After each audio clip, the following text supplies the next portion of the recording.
En 1986, les Daleks et autres tripodes donnaient déjà des insomnies aux jeunes Britanniques. Cela n'empêchera pas le talentueux Geoff Crammond d'inventer un nouveau cauchemar mécanique, The Sentinel. Et au passage créer un jeu particulièrement mémorable. Si on se souvient aujourd'hui de Crammond surtout pour ses simulations de Formule 1, c'est en cherchant à repousser les limites de son ordinateur de prédilection, le BBC Micro d'Acorn, un petit 8 bits peu connu en France, que le programmeur va parvenir à un concept de puzzle game original et prenant.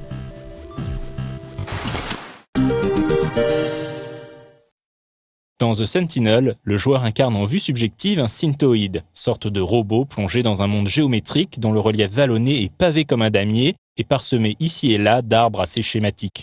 Posée sur le point culminant de cette topographie, une sentinelle mécanique pivote lentement sur elle-même et scrute le paysage. La sentinelle comme le synthoïde ont le pouvoir de créer et d'absorber la matière, mais il leur faut pour cela être au-dessus de leur cible. Le jeu est donc une course pour prendre de la hauteur et absorber la sentinelle avant que celle-ci n'absorbe le synthoïde. Plus facile à dire qu'à faire. Ce qui fait l'originalité de The Sentinel, ainsi que tout le sel de son gameplay, c'est que le synthoïde est incapable de se déplacer. The Sentinel est en effet un de ces jeux dont le game design est le fruit d'un contournement ingénieux des limitations techniques de l'époque. Geoff Crammond avait l'ambition de réaliser un des tout premiers jeux en 3D à face pleine. La très faible puissance du BBC Micro ne permettait pas de réaliser ces calculs en temps réel. Alors Crammond a inventé un moteur graphique complet sur la base d'une astuce mathématique. Au moyen d'une projection à très grand angle et d'une légère distorsion des formes, il parvient à simuler visuellement une rotation dans l'espace en calculant le prochain fragment de décor hors champ et en l'affichant par un simple scrolling. Pour un joueur de 1986, l'effet est saisissant.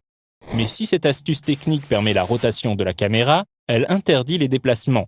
Le synthoïde est donc cloué sur place par économie de cycle processeur. Incapable de se mouvoir, le synthoïde doit, pour échapper à la sentinelle, utiliser son énergie pour se créer un nouveau corps sur une case du terrain et projeter sa conscience dans celui-ci. Cette opération est coûteuse en énergie, et il faut donc au préalable faire le plein en absorbant les arbres alentours. Il est donc essentiel de gagner en altitude pour agrandir son champ visuel. Pour ce faire, il est possible de créer des blocs pour servir de piédestal au prochain corps du synthoïde. Créer ces blocs est également coûteux. Il faut 2 unités d'énergie pour créer un bloc, et 3 pour un synthoïde, alors qu'un arbre ne rapporte qu'une petite unité. The Sentinel est donc avant tout un jeu de positionnement et de gestion d'énergie. La somme d'énergie présente dans un niveau reste d'ailleurs constante. Pour chaque unité d'énergie absorbée au joueur, la sentinelle replante un arbre de même valeur, ce qui laisse la possibilité au joueur de retourner à son avantage une situation mal engagée. Et ces situations seront fréquentes.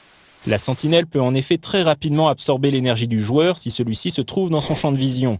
Une cloche d'alarme résonne à chaque unité perdue, pendant que la sentinelle vrombit sinistrement, tranchant avec l'environnement sonore très sobre du reste du jeu. Il faut alors faire vite pour trouver un endroit où se projeter, si possible suffisamment loin pour ne pas immédiatement se faire rattraper par le regard létal de la sentinelle.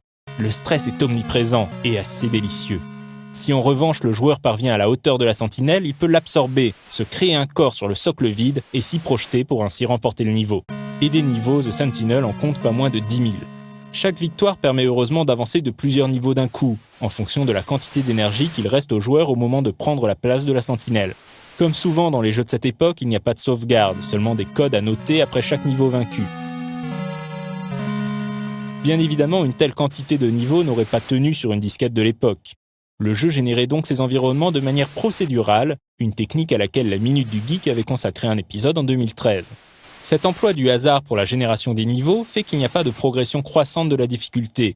On tombera donc parfois assez tôt sur des configurations du terrain retorse, ou des niveaux où la position de la sentinelle est particulièrement dangereuse, quand il ne s'agit pas de la position de celle de ses acolytes. Car oui, comme si échapper à la sentinelle n'était déjà pas assez stressant, certains niveaux contiennent des ennemis additionnels dotés des mêmes pouvoirs qu'elle. Éliminer ceux-ci reste heureusement optionnel. The Sentinel sera porté sur la plupart des machines 8 et 16 bits de l'époque. Geoff Crammond écrira lui-même les versions Commodore 64 et Amstrad CPC. Pour cette dernière, il programmera son propre compilateur croisé, c'est-à-dire un utilitaire capable de générer du langage machine Amstrad depuis une machine normalement non compatible. Geoff Crammond n'a clairement pas usurpé le qualificatif talentueux.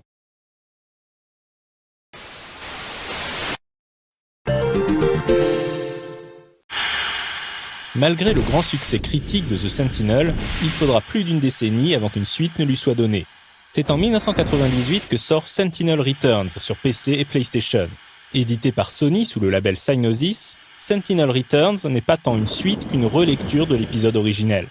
Geoff Crammond sera d'ailleurs peu impliqué dans le projet, son rôle se limitant à fournir le code source de The Sentinel.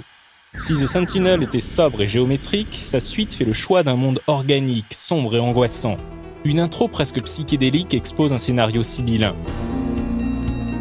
Le joueur est un laborantin réalisant des expériences sur des spécimens d'origine inconnue pour des raisons mystérieuses. Chaque expérience prend la forme d'un niveau du jeu. Les arbres sont maintenant des sortes de tentacules pourpres, et les blocs évoquent des cages thoraciques. Le ciel crépusculaire est, selon le niveau, zébré d'éclairs ou parcouru de lumières étranges. Le tout souligné par une excellente bande-son signée John Carpenter, plus connu en tant que réalisateur de films cultes, mais également compositeur passé maître dans l'utilisation du synthétiseur.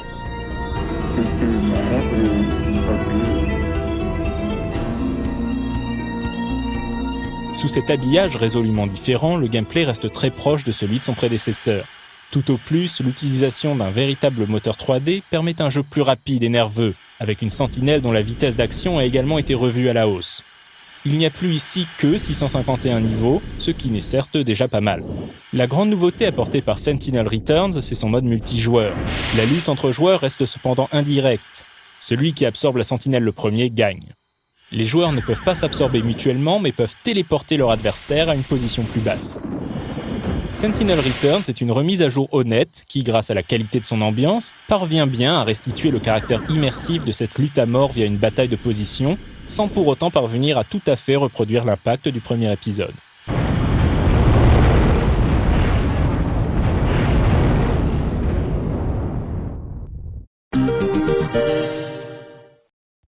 Peu de jeux peuvent se vanter d'avoir non seulement créé un genre à part entière, mais aussi d'en être resté le pinacle. Si The Sentinel n'a connu qu'une suite officielle, c'est qu'il n'y a en réalité pas grand-chose à lui rajouter. Il aura toutefois marqué de nombreux joueurs et fait aujourd'hui encore l'objet de remakes réalisés par des fans, comme par exemple le très plaisant freeware Zenith, sorti sur Windows en 2005.